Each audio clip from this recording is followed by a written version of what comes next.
Hey guys, welcome back to the channel. Tonight we're going to do pesto zoodles with chicken. Zoodles? What are zoodles? They're spiralized zucchini noodles. No, they are delicious. Oh, they're delicious.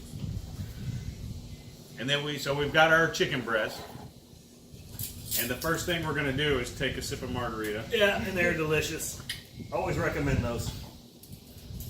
But before we get started with the chicken, what I like to do with the chicken, if you can see, a lot of chicken today, they're pumped with all kinds of stuff, hormones to make them grow. So the top of the breast is always really thick, and the tail, the bottom of the breast, is very thin, so they cook unevenly.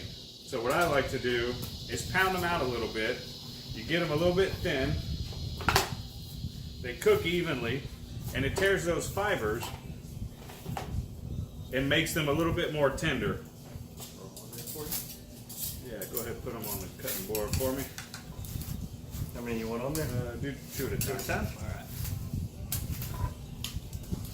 And I just cover them with a little bit of a cellophane to keep the chicken from going everywhere.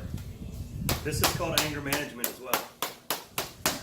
And you're really not trying to make it flat. You're just kind of trying to Make it even. make it even and tear those fibers up a little bit.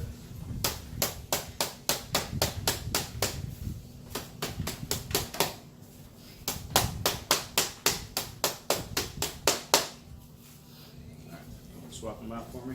Yep. All right, guys. So now we have all the chicken pounded out, and it's all nice and even, and it's ready to be seasoned up. So we're going to hit it with a little bit of olive oil.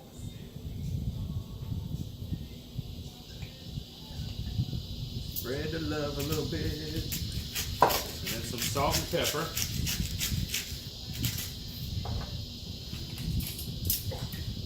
Here, you want me to get that? I'm handicapped.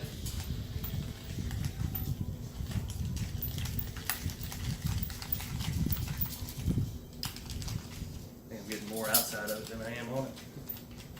You are.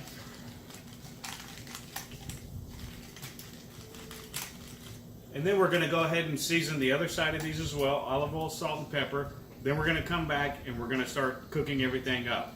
Stay tuned.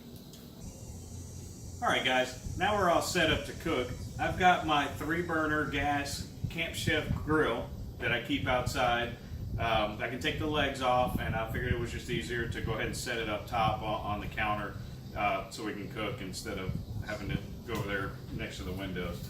But anyhow, so we've got 2 hot skillets that are smoking hot right now, and a big pot pan thing. We're gonna put some veggies in. And we'll saute the chicken over here. We're gonna hit these with some olive oil. Go ahead and put the chicken in. You saw earlier, they've already been pounded out, salt and peppered. And then we'll go into starting the veggies, all right? So, start with our olive oil. We'll coat the pan. EVOO. Oh yeah, that is lovely.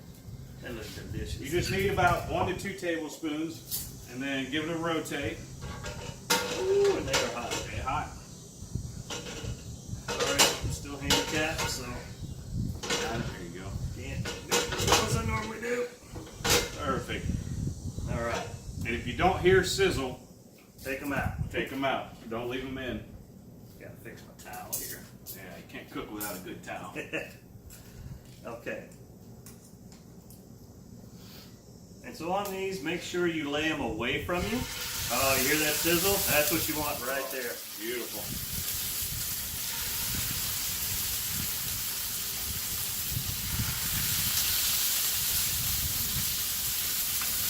Really, you're looking for about 3 to 5 minutes on these aside, maybe? Yep. I mean, they should cook really quick. So now we're gonna put a little olive oil in our pot pan.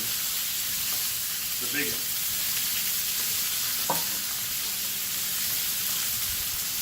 Kind of rotate that around just a little bit. Ooh, and it's getting warm back here now. Yep. Now we're cooking. Almost called for a cold margarita. Now we're cooking with the fire. Woo, doggy. All right, so in with the onions. And we'll saute these down for just 3 to 5 minutes.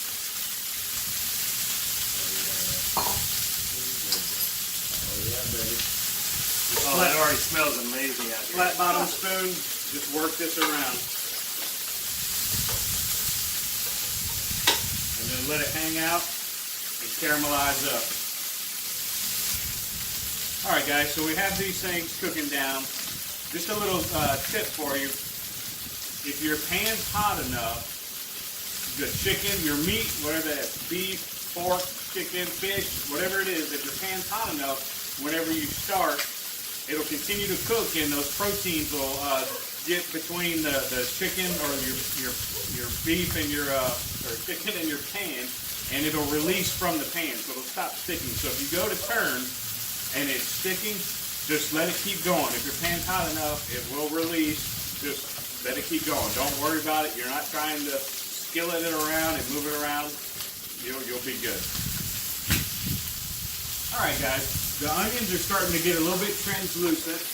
They're looking What does beautiful. translucent mean? I don't even know. People always say translucent. So it's whenever you started to cook and you see the onions in there, they start to get wet. That's what we call sweating. When you get it to that point where it just gets wet, it's sweating.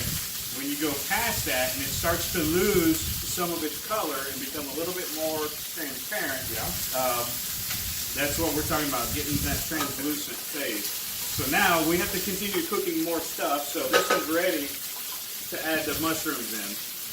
Oh yeah. And remember, the exact description, the exact recipe will be down in the description below. And I love mushrooms. Oh yeah. While he's doing that, I'm going to go ahead and turn these as well. Yeah, let's take a You were look. listening earlier, these should have released, so they should pop up, no problem. Oh yeah. Great little crust on Show them there. the sear on that. Oh, That's just how you want it to look.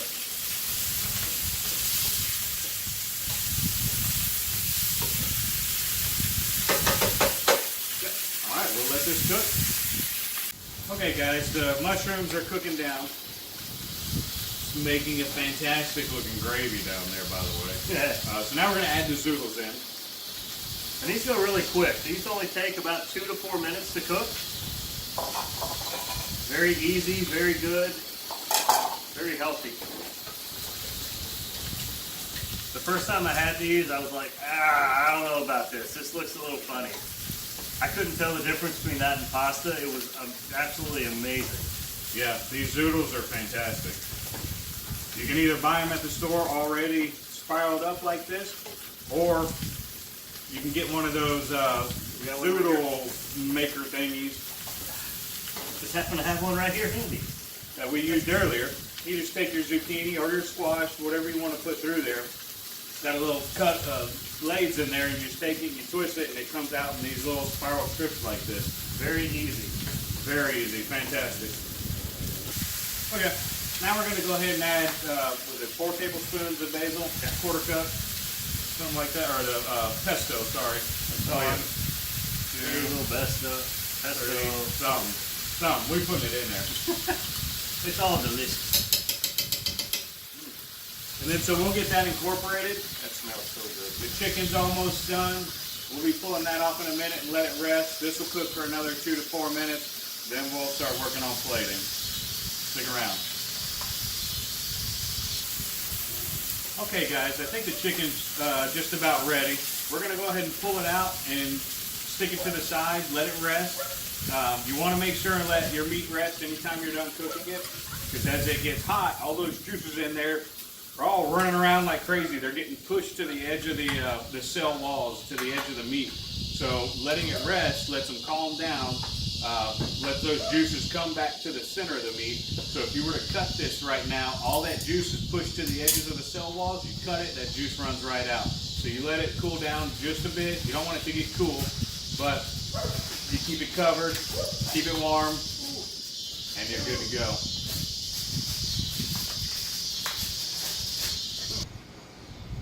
All right, guys. Well, we took the chicken off. It's been resting for a minute. Just a little trick that you can do after you've been deglazing any meat in a pan. So wait, what's deglazing? Good question.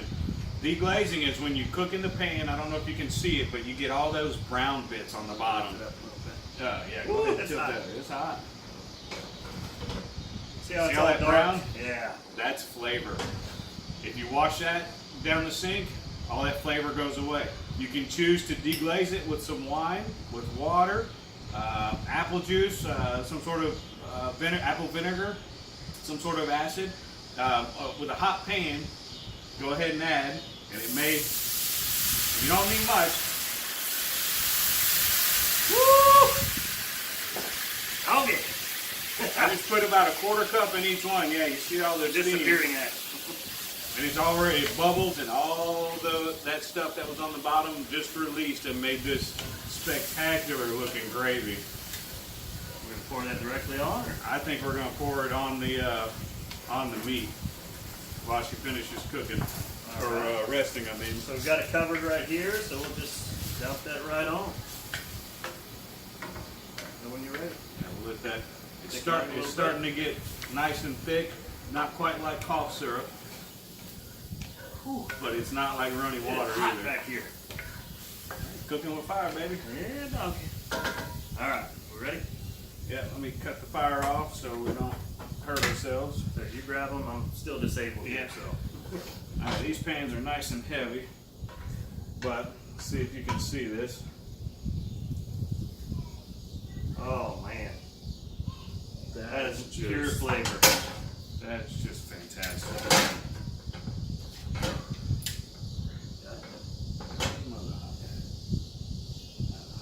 Oh, I got you. I got you. There too. Just one. Some of these pans, they're heavy, and you need to make sure you have a good grip on them.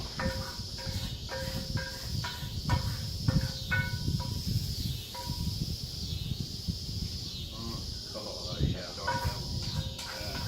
that just smells delicious. And then there was already juices sitting in the bottom of this. As the chicken cools a little bit or rests, it lets go a little bit of juice. And so we'll be able to take all this juice that's in this plate after we slice it, plate our meal up, and pour back some of those juices on top and have that with our finished meal. All right, stick around. All right, guys, the chicken's rested. We've already got it sliced. It's amazing. Totally delicious. Did a little sampling, not bad.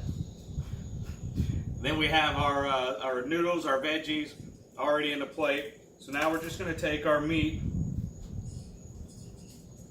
We're just going to serve this family style tonight. Because we are family. So we're family. Usually happens that way. Oh man, my mouth is just watering right now smelling all this. I don't know if you can see these juices in here. That's from when we deglazed the pan. Oh my goodness. Now all that's just going to get mixed into this. It's all going to come together. It's all going to be happy. For the piece de resistance. Oh baby. Oh, look at that. Oh. So And tasty. And you could see the moisture in the meat as we're putting it in there. So that meat is still moist. Now all that flavor that we captured from the pans are in this dish. It's gonna be so good, guys. Well, hey, thanks for tuning in and watching our show. Go ahead and don't forget to subscribe, like our video, and leave us a comment. If there's anything you want to see us cook, go ahead and tell us that too in the comment section. Thanks, guys. Bye, guys.